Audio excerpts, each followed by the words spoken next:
बाबरी मस्जिद की जगह पे वक्फ की प्रॉपर्टी थी, क्या बात करते हो? काशी मथुरा की तो जगह वक्फ की जगह पर बनी हुई, आपको क्या पता है?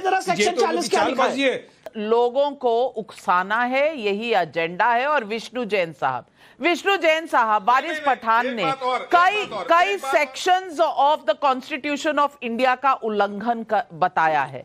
अब कॉन्स्टिट्यूशनल इशू है तो मैं एडवोकेट विष्णु जैन साहब के पास जाना चाहती हूं। और विष्णु जैन जी, मुझे मोहसिन साहब आपके पास आऊंगी, लेकिन विष्णु जैन जी, कॉन्स्टिट्यूशनली क्या गलत है जो संशोधन सरकार लेकर आई?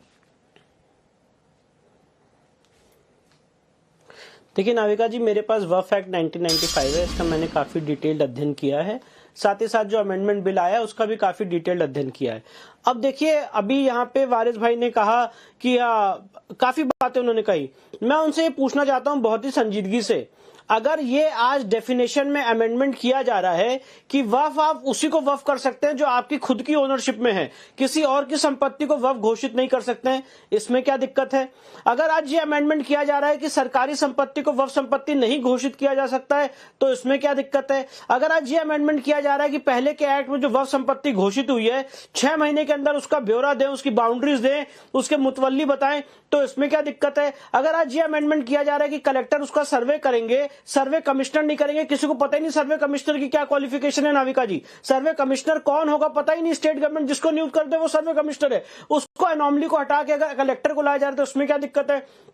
अगर नाविका जी ये लाया जा रहा है अमेंडमेंट कि सेक्शन 40 में जो असीमित अधिकार दिए हुए थे कि आप किसी भी संपत्ति को वक्फ संपत्ति घोषित कर सकते हैं, जो इस्लामिक लॉ के भी खिलाफ है, अगर उसको डिलीट किया जा रहा है तो क्या दिक्कत है? अगर आज इस देश के कॉन्स्टिट्यूशन के हिसाब से ये लाया जा रहा है कि जो 3 जजेस होंगे वक्फ ट्राइब्यूनल में, उसमें एक जज के लिए क्राइटेरिया था कि इस्लामिक लॉ का जानकार होगा, उसको हटाया जा रहा है, सिर्फ 2 जज रखे जा रहे हैं, तो उसमें क्या दिक्कत है? अगर राइट टू अपील दिया जा रहा है हाईकोर्ट में कि हाईकोर्ट जाइए वक्फ ट्राइब्यूनल के खिलाफ और वहां पर निर्णय, वहां पर उस फैसले को चुनौती दीजिए, तो उसमें क्या दिक्कत है? अगर जो सर्वे हो रहा है उसकी पब्लिक नोटिस दी जा रही है, लोगों को बताया जा रहा है कि भाई सर्वे हो रहा है, अगर आपकी जमीन जा रही है तो आपको इन्फॉर्म करना है, आपको कोई ऑब्जेक्शन हो तो कलेक्टर के सामने रखिए, इसमें क्या दिक्कत है? ये बेसिक सेफगार्ड्स रखे हैं वक्फ अमेंडमेंट बिल 2024 में। इसमें मुझे लगता है वारिस भाई को डेफिनेशन पढ़नी चाहिए। वक्फ बाय यूजर नाविका जी, अभी बेंगलोर का ईदगाह मैदान का केस और राम मंदिर का केस, जब कोई डॉक्यूमेंट नहीं मिला कि वक्फ कब है, तो बोल दिया वक्फ बाय यूजर। उस वक्फ बाय यूजर की डेफिनेशन को जो ड्रैकोनियन है उसको डिलीट करने का काम इस अमेंडमेंट ने किया है, इसमें क्या दिक्कत है? आप ही कह रहे हैं ना नाविका जी। मैं इनसे पूछना चाहता हूं, जो बहुत ही सेटल्ड बुक्स हैं इस पे वक्फ के ऊपर, वो 2 किताबें, एक तो बेली का मोहम्मदन लॉ और एक मुल्ला का मोहम्मदन लॉ, दोनों किताबों में पैराग्राफ 176 में लिखा हुआ है कि आप उसी को वक्फ कर सकते हैं जो आपकी खुद की सेल्फ एक्वायर्ड संपत्ति हो, किसी भी संपत्ति को आप वक्फ संपत्ति डिक्लेयर नहीं कर सकते, अपनी खुद की ओनरशिप को कर सकते। तो वही डेफिनेशन तो लाई गई है इसमें। वारिस पठान जवाब दीजिए, वारिस पठान जवाब दीजिए, क्योंकि आपके तमाम ऑब्जेक्शंस का जवाब विष्णु जैन दे रहे हैं। विष्णु जैन ने जितनी भी बात की, सब के सब 70% बात तो सूरज झूठ के सिवा उन्होंने कुछ नहीं बोला, गलत भ्रम फैलाने के सिवा उन्होंने कुछ नहीं किया। जब उनको पता है ना इतनी बड़ी बात, कौन सी बात झूठ बोली है? चलिए गिनाइए, कौन से पॉइंट बाय पॉइंट बताइए क्या झूठ बोला है। सब चीज तो बात नंबर 1। अच्छा, सुनिए। सबसे पहले तो उन्होंने ये कहा कि कोई भी किसी की प्रॉपर्टी को उठा के वक्फ नहीं कर सकता। कौन कर रहा है वक्फ किसकी दूसरे की प्रॉपर्टी को?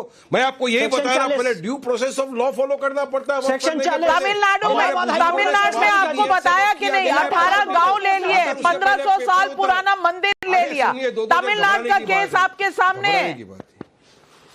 डरने की बात नहीं। बाबरी मस्जिद की जगह पे वक्फ की प्रॉपर्टी थी, क्या बात करते हो? काशी मथुरा की तो जगह वक्फ की जगह पर बनी हुई, आपको क्या पता है? ये तो चालबाजी है, यही तो अभी आप बोल रहे थे, मैं कहीं खामोश बैठा था। अरे मैंने क्या सच दिखा दिया आपके चेहरे से, झूठ का नकाब हटाया, आप तो एकदम तड़क हो गए यार। थोड़ा सुनो मेरी बात सुनो जरा ध्यान से बॉस, घबराने की बात नहीं है, हकीकत बात है, आर्ग्यूमेंट कर, आप आराम से सुनिए। कौन किसी की प्रॉपर्टी को वक्फ कर रहा है यहाँ पर? वक्फ की प्रॉपर्टी अगर मेरी है और मैं चाहता हूं कि मुझे सवाब कमाना है, मैं उस प्रॉपर्टी का पहले डॉक्यूमेंट पेश करूंगा, डॉक्यूमेंट आएगा, उसके बाद गवर्नमेंट उसका स्क्रूटिनी करेगी, उसके बाद नोटिफिकेशन निकालेगी, गैजेट होएगा, रजिस्टर होएगा। उसमें क्या इलीगल है, क्या गलत है? कि दूसरे की प्रॉपर्टी कोई देगा तो गवर्नमेंट रोकेगी कि नहीं? बात नंबर 2, आपने कहा ऐसा हो गया वैसा हो गया, तो गवर्नमेंट 10 साल से आपकी सत्ता में, क्या मदद कर दिया गवर्नमेंट ने वक्फ बोर्ड को? चलो इलीगल बोर्ड हटाने के लिए वहां से। नहीं, चलिए आपने डॉक्यूमेंट की बात कही, डॉक्यूमेंट की बात कही, तो मैं पूछना चाहती हूँ डॉक्टर अजीज खान साहब, डॉक्टर अजीज खान साहब, ये तस्वीरें टेलीविजन पर जो चल रही हैं, ये तिरुचिरापल्ली में एक 1500 साल पुराना मंदिर है और यहां पर ही पास एक किसान, पूरा गांव जो है वो वक्फ के अंडर आता है। वहां जो राजगोपालन रहते हैं, एक किसान हैं, वो जब अपनी जमीन बेचने गए तो पता चला ये जमीन वक्फ की है, वो बेच ही नहीं सकते, अपना जो लोन है वो चुका ही नहीं सकते, मंदिर भी वक्फ का, गांव में किसानों की जमीन भी वक्फ का, और एक गांव नहीं है 18 गांव है। अब पेपर दिखा दीजिए, पेपर दिखा दीजिए ना कि ये वक्फ का है, क्या ओनरशिप है। अब इसको अगर ट्रांसपेरेंसी के तहत सर्वे होना है तो इसमें क्या दिक्कत है?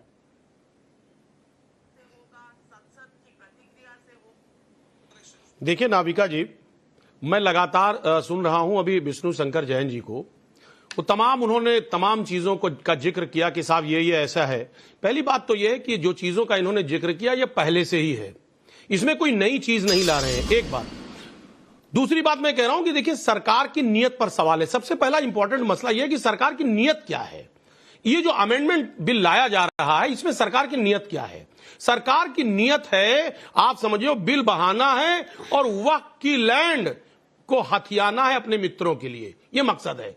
यह मकसद ये नहीं है कि कोई भले के लिए किया जा रहा है, या कोई मकसद ये नहीं है कि लोगों का फायदा हो। वक्फ बोर्ड की संपत्ति को बचाना मकसद नहीं है, या उसके भले के लिए कोई मकसद नहीं है। मकसद यह है कि जिस तरह रेलवे के लैंड को, नजूल की लैंड को, डिफेंस की लैंड को क्या किया गया, अपने मित्रों के नाम कर दिया गया, उसका इस्तेमाल किया गया। आज वही मकसद है। आज कहीं ना कहीं इस बिल के बहाने इसमें निजी स्वार्थों को साधने का प्रयास है। पहली बात तो यह जान ले आप। हम जानना चाहते हैं कि जो बिल लाया जा रहा है, इस बिल में कौन सा ऐसा बिल है, कौन सा ऐसा कॉलम है कि जिसमें वक्फ बोर्ड का फायदा होगा और आप उसकी संपत्ति को बचा रहे हैं, उसकी संपत्ति को लोग जब्त किए ले रहे हैं, आप उसको बचा रहे हैं।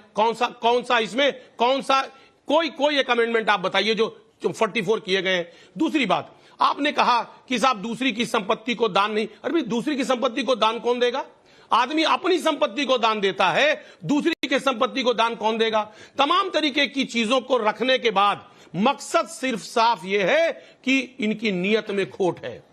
ये इनकी नीयत में खोट है। ये नहीं चाहते हैं कि जिस तरह साफ सुथरे तरीके से वक्फ बोर्ड चल रहा था वो चले।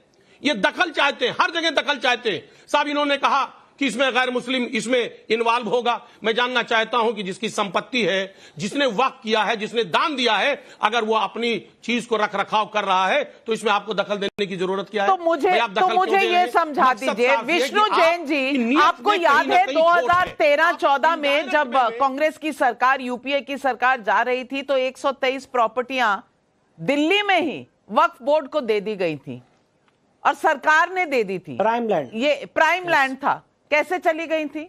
ये किसकी प्रॉपर्टी थी? वक्फ बोर्ड को क्यों दे दी गई थी? और ये कागजात किसके थे? किसी ने कभी देखा? नाविका जी